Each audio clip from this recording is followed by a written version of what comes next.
Кечээ Кыргыз Today сайты жазып чыкпадыбы? Сизди мөөнөтүнөн мурда кетүүгө аргасыз болот, Путин кетип атат депчи. Сиз мөөнөтүңүздүн аягына чейин турасызбы? Эми мындай да, биринчиден Путин мени тескерисинче кетпе деп бир топ аракет кылды. Нурсан Абиш дагы, Путин дагы кетпей эле кой деп. Путин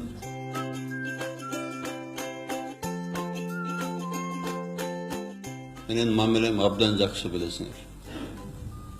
Бир туугандык мамилебиз бар. Путин мени бир топ эле кетпе деп суранды, өтүндү. Бирок мен түшүндүрдүм, биздин эл башка, биздин жолубуз башка.